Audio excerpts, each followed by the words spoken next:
বেশি সূর্যটা অস্ত যাচ্ছে একদম রাজবাড়ির পিছনের দিকে, তো সেই রিফ্লেকশনটা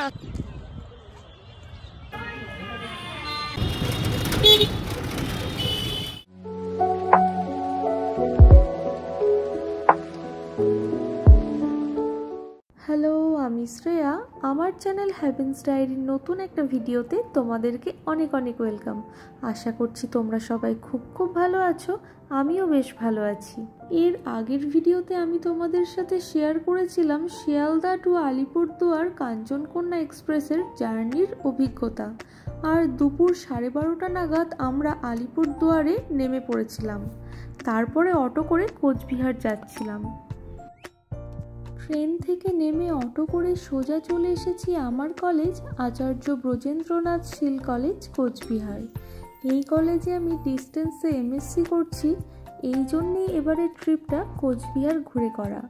ভাবলাম আমার কাজও হয়ে যাবে আর সাথে সাথেই তোমাদেরকেও নতুন একটা শহর দেখানো যাবে।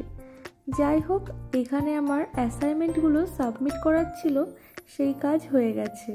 এখন কলেজটা একটু ঘুরে ঘুরে দেখছি। ভীষণ সুন্দর লাগছে চারিদিকটা। এটাও যেন একটা ঘোরার জায়গা। এত সুন্দর যে শিক্ষা প্রতিষ্ঠান হতে পারে তা আমাদের ওদিকে থেকে কিন্তু একদমই বোঝা যাবে না। আমাদের ওদিকের কলেজগুলো ভীষণ কনজেস্টেড হয়ে গেছে এখন। এখানে দেখো কি সুন্দর চারিদিকটা খোলামেলা, এটাও যেন একটা হেরিটেজ প্রপার্টি। যাই হোক, আমাদেরকে এখন এখান থেকে বেরোতে হবে, কারণ আজকের দিনটাই সময় আছে হাতে এই শহরটাকে ঘুরে দেখার জন্য। তাই এক মুহূর্ত সময়ও নষ্ট করা যাবে না।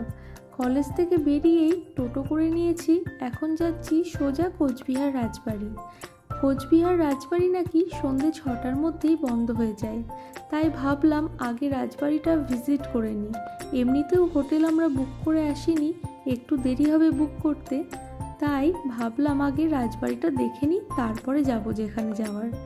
কিন্তু এখানে এসেও একটা বিপত্তি হলো, এখানে নাকি লাগেজ নিয়ে ঢুকতে দেয় না। আর আমাদের কাছে প্রচুর লাগেজ রয়েছে, আর এখানে লাগেজ রাখার কোনো কাউন্টারও নেই। তাই প্রথমে আমাদেরকে হোটেলই যেতে হবে। আর এবারে আমরা হোটেল নেব নিউ কোচবিহার স্টেশনের কাছে। আর কোচবিহার প্রপার শহর থেকে নিউ কোচবিহার স্টেশনটা প্রায় 7 কিলোমিটার। ওই স্টেশনের কাছাকাছি হোটেল নেওয়ার কারণ হলো কালকে খুব ভোরে, মানে ওই ভোর 4:30টার সময় আমাদের ট্রেন রয়েছে এনজিপি যাওয়ার জন্য কোচবিহার স্টেশন থেকে কাঞ্চনজঙ্ঘা এক্সপ্রেস। টোটো করে এদিক ওদিক যাতায়াত করার সুবাদে কোচবিহার শহরটা আমরা অনেকটাই কভার করে ফেলেছি। শহরটা সত্যিই খুব সুন্দর, সাজানো গোছানো আর পরিষ্কার পরিচ্ছন্ন। রাস্তাঘাটগুলো ভীষণ চওড়া চওড়া, আর এখানে বেশ একটা রাজকীয় ব্যাপার রয়েছে। হোটেলে গিয়ে স্নান করে ফ্রেশ হয়ে সোজা চলে এসেছি রাজবাড়ি। এইটুকু সময় আমাদের যে কী তাড়াহুড়োর মধ্যে দিয়ে গেল সেটা আমরাই জানি, তাই তোমাদের সাথেও আর শেয়ার করা হয়নি। এখান থেকে ফিরে গিয়ে তোমাদেরকে হোটেলটা দেখাবো। আমাদের মাথায় একটা জিনিসই ছিল যে যেমন করেই হোক আমাদেরকে রাজবাড়ি আজকে ঢুকতেই হবে, তাই আমরা যতটা পেরেছি তাড়াহুড়োর মধ্যে দিয়েই চলে এসেছি।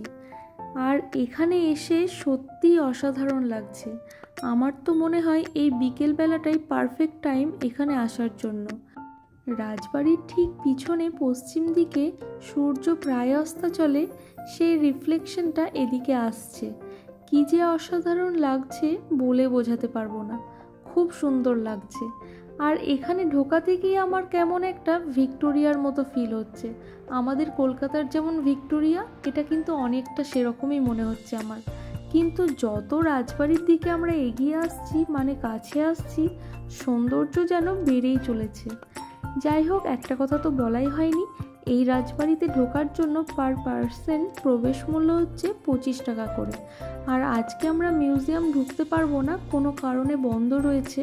তবে পরে যখন আবার আসতে তো হবেই, সেটা জানতেই পারলে কেন আসবো, তাই তখন আবার মিউজিয়ামটা দেখব। ইংল্যান্ডের বাকিংহ্যাম প্যালেসের আদলে তৈরি এই রাজবাড়িটি 51,000 স্কোয়ার ফুটের ওপর তৈরি। কোচ বংশের মহারাজা নৃপেন্দ্র নারায়ণ 1887 সালে এই রাজবাড়ি তৈরি করেন। এই রাজবাড়িকে ঘিরে সামনে ও পিছনে রয়েছে খুব সুন্দর বাগান। এই রাজবাড়ি প্রথমে 3 তলা হলেও পরে 1897 সালে এক বিরাট ভূমিকম্পে 3 তলাটি ভেঙে পড়ে। এই প্রাসাদের পূর্ব নাম ছিল ভিক্টর জুবলি প্যালেস, এখন তার লোকমুখে কোচবিহার রাজবাড়ি নামে পরিচিত। আমরা চারিদিকটা একটু ঘুরে দেখি, আর ততক্ষণ তোমরা একটা ভালো সিনেমাটিক শট এনজয় করো, আর অবশ্যই জানিও যে কেমন লাগছে।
আমরা এখন এখান থেকে বেরিয়ে পড়ব।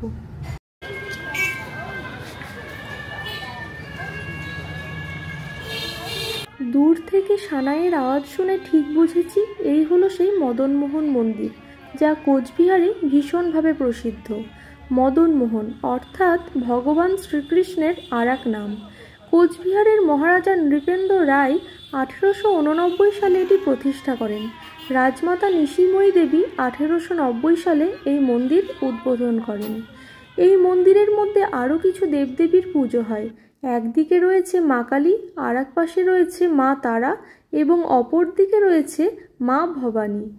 তবে মূল মন্দিরে সোনার তৈরি মদনমোহন ঠাকুর বিরাজমান। মন্দির চত্বর ভীষণ সুন্দর, বাগানে সাজানো গোছানো। এই মন্দির সকাল 9টা থেকে রাত্রি 8টা পর্যন্ত খোলা থাকে। কোচবিহারে যে বিখ্যাত রাস উৎসব এবং রাস মেলা হয় তা এই মন্দিরকে ঘিরেই হয়। তখন এই মন্দির আরও ভীষণভাবে সাজসজ্জায় সেজে ওঠে। কোচবিহারে মূলত এই দুটো জায়গাই সব থেকে ফেমাস, একটা হচ্ছে রাজবাড়ি আর একটা হচ্ছে এই মন্দির। এই দুটো জায়গায় আমাদের কভার করা হয়ে গেছে। বাকি যেসব জায়গাগুলো রয়েছে সেগুলো না হয় পরের বারের জন্য থাক। এর পরের বার এসে আলিপুরদুয়ারটাও তোমাদের ঘুরিয়ে দেখাবো। এখন আপাতত আমাদের ভীষণ খিদে পেয়ে গেছে। আজকে দুপুরে কোনো রকম লাঞ্চ করা হয়নি, সেই কলেজের সামনে একটু মোমো খেয়েছিলাম, তারপর আর কিচ্ছু খাওয়া হয়নি। তাই সোজা চলে এসেছি গুগল ম্যাপ দেখে একটা ভালো বাঙালি ভাতের হোটেলে। সেখানে এসে অর্ডার করেছি পিওর বাঙালি থালি, আর সাথে নিয়েছি চিকেন। বাড়িতে থাকলে ম্যাক্সিমাম দিন আমি ভাত খাই না, অন্য কিছু খাওয়া দাওয়া করেই থাকি, আর যে কদিন খাই খুব অল্প পরিমাণে খাই। কিন্তু বাইরে এসে চোখের সামনে ভাত দেখে কী যে ভালো লাগছে। সেই গতকাল বাড়ি থেকে বেরোনোর আগে দুপুরবেলায় কিছুটা ভাত খেয়েছিলাম, তারপর আর খাওয়া হয়নি। তাই এখানে এসে তৃপ্তি করে বেশ অনেকটা ভাতই খেয়ে নিলাম, তাও আবার সন্ধ্যে 7টার সময়। খাওয়া দাওয়া সেরে সোজা চলে এসেছি হোটেলে। নিউ কোচবিহার স্টেশন থেকে আমাদের এই হোটেলটার দূরত্ব 1.5 কিলোমিটার। স্টেশনের একদম কাছে কোনো হোটেলই আমরা পাইনি, তাই এটাই নিয়েছি। রুমটা অনেকটাই বড় আর প্রয়োজনীয় সমস্ত জিনিসই রয়েছে। যাই হোক, এখন ঘড়িতে বাজে ওই রাত্রি 8টা মতো, আর শরীর তো এখন বেশ ক্লান্ত, তাই ঘুমও আসছে। তাই সকলকে জানাই গুড নাইট। আবার দেখা হচ্ছে কালকে ভোরবেলায় নিউ কোচবিহার স্টেশনে। ঘড়িতে এখন ভোর 4টে মতো বাজে। সকলকে জানাই গুড মর্নিং। হোটেলের একদম সামনে থেকে অটো পেতে আমাদের অসুবিধা হয়নি, তাই সময় মতোই আমরা স্টেশন চলে এসেছি। নিউ কোচবিহার স্টেশনটা অনেকটাই বড়, বেশ সুন্দর সাজানো গোছানো। যাই হোক, আমাদের ট্রেন আসতে অনেকটা দেরি আছে। ট্রেন আমাদের লেট করেছে আজকে। এত ভোরবেলা বলে স্টেশন চত্বর যে ফাঁকা রয়েছে তা কিন্তু একদমই নয়। একের পর এক দূরপাল্লার ট্রেন চলেই আসছে। এই যে সামনে ট্রেনটা দাঁড়িয়ে রয়েছে, এটা হচ্ছে অবোধ আসাম এক্সপ্রেস। এরপরে এখন যে ট্রেনটা এলো এটা হচ্ছে আগরতলা থেকে সেকেন্দ্রাবাদ যাওয়ার ট্রেন। এই যে ট্রেনটা চলেও গেল। যাই হোক, এবারে আমাদের ট্রেন আসার পালা। নিউ কোচবিহার স্টেশনটা অনেকটাই বড় আর বেশ ব্যস্ততম স্টেশন। যাই হোক, আমাদের ট্রেন কাঞ্চনজঙ্ঘা এক্সপ্রেসের আসার সময় হয়ে গেছে, আর কিছুক্ষণের মধ্যেই আমাদের ট্রেন এসে পড়বে।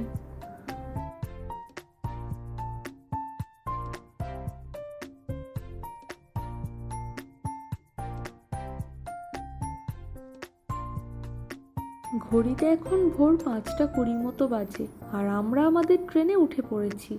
ট্রেন ছেড়েও দিয়েছে। এই থার্ড এসিতে ট্রাভেল করার এই এক সমস্যা, এখন আমাদের ঘুমাতে ইচ্ছে না হলেও ঘুমাতেই হবে। আমাদের একজনের সিট পড়েছে লোয়ারে, আর আমার সিট পড়েছে একদম আপারে।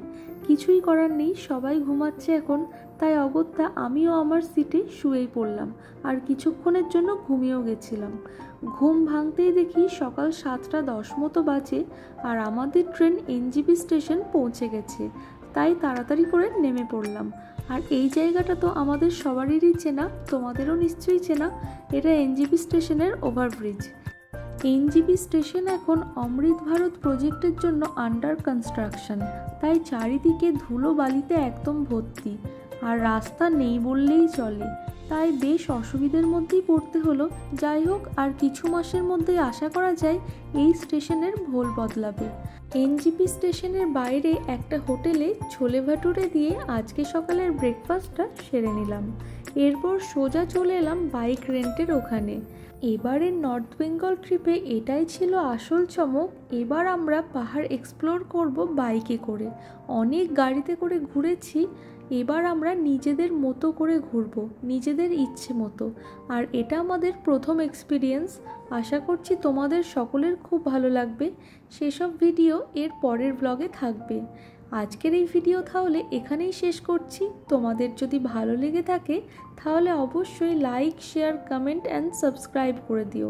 সকলে খুব খুব ভালো থেকো, সুস্থ থেকো। দেখা হচ্ছে আবার পরবর্তী ব্লগে, যেখানে থাকবে নতুন নতুন চমক। ততদিনের জন্য টাটা।